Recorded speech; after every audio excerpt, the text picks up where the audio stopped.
beam dreams and drug schemes of mad cream. Could be a sad scene when you go to that extreme. Triple beam dreams and drug schemes of mad cream. Could be a sad scene when you go to that extreme.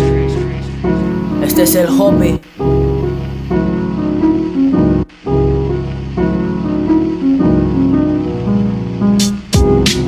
Muchas palabras rodean mis pensamientos. Libremente expreso ante el viento lo que siento. Estoy mintiendo al decir que yo no miento, pero estoy seguro que mi mensaje es concreto.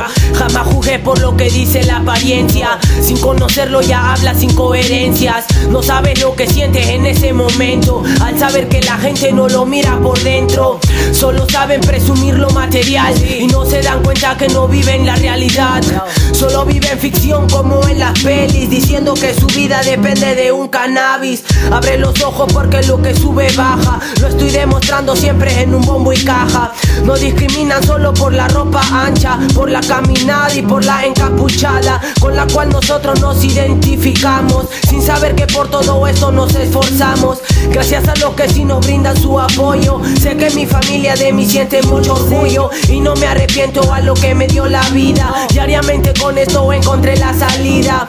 Mis respetos a los que buscan la jama. Sigue siendo underground aunque tengas fama. Recuerda bien de dónde es que tú saliste y nunca olvides a dónde te diriges. Tal vez en la vida haya muchos tropiezos, porque somos humanos de carne y hueso, pero siempre mantente con la frente en alto. Cuidado con quien pisas cuando des un salto. Recuerda que el mundo anda dando vueltas. No llegarás muy lejos si no eres lo que aparentas. Vine a demostrarle que cultura es arte, no con saco y corbata pero con parlantes. Entiendan que el sentimiento nunca va a ser moda y que esto lo hago por amor, no por joda. Me siento orgulloso de tantas lateadas, con la batería, con las camaradas. Es bueno conocer por dentro y por fuera. Muchos ya sé que pendejos en la acera. Veo que la vida ya no tiene remedio, pero para pendejo hay un pendejo y medio. Entonces date cuenta en qué mundo vives. No todos son como ellos se describen. La vida da momentos felices y tristes.